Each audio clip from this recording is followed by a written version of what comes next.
You climb on your dirt bike and hit a single-track trail through the mountains. Oh, what an afternoon with friends and family, making memories that cannot be duplicated. You look around at the beauty with great pride, knowing that these are public lands belonging to every citizen of this great nation. Only, you're not on public lands. This is a situation many of us have found ourselves in without even knowing it. Most of Utah is, in fact, public lands, but if you were to look at a map, you would see a checkerboard of blue squares throughout the state that are not public. These areas belong to the School and Institutional Trust Lands Administration. If you look at a statewide ownership map, you'll notice that it looks like we have the measles in terms of, our land position.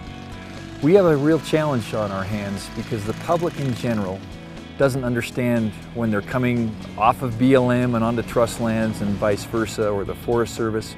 The Trust Lands Administration is oftentimes misconstrued by the public as being public domain, but it is far different than what the traditional federal land management agencies are facing with their multiple use mandate.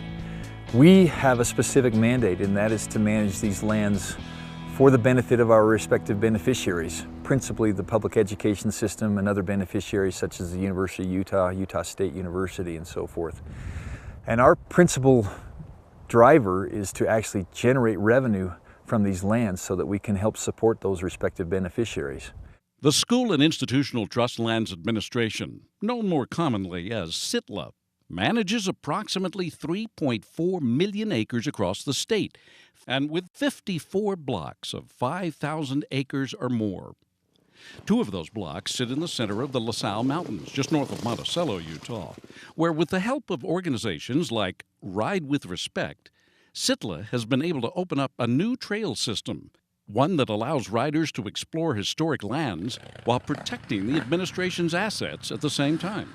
We were recognizing that there was some pretty substantial resource degradation at play here, where undisciplined recreation was taking its toll on these blocks.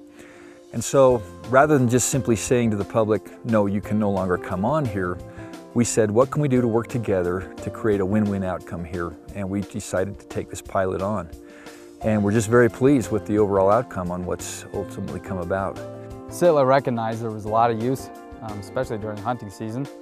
They knew they had to do something about it, and fortunately they consulted SPEAR, the ATV group, and Ride with Respect, which is mostly motorcyclists. And they really considered our input and came up with a plan that is diverse. There's motorcycle single track, 50-inch ATV trails, primitive roads, graded roads for scenic drives. We've also gone a step further in terms of kind of self-policing. The map in particular is probably the best user-friendly map that I've seen of any agency. We took out some of those unnecessary trails to give the wildlife an area where they can rest and not have the pressure that's on them from users. So we really try to create a win-win with the environment, with the users, creating a multiple use of trails for motorcycles, four-wheelers, and Jeeps. Recreation only brings in a small percentage of SITLA's revenue. And with that in mind, it's even more impressive the lengths they've gone to ensure these areas remain open to explorers of all types. They also placed signs to let riders know when they're leaving public trails and entering trust lands.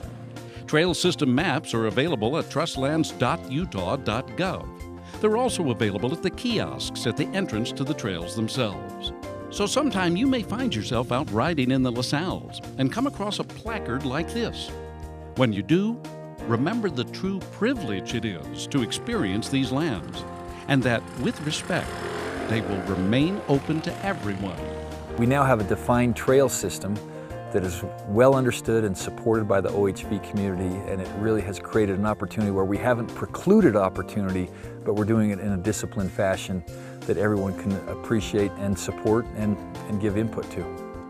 That input and support could even lead to more open trails in other areas of Utah. From the Trailhead, I'm Terry Wood.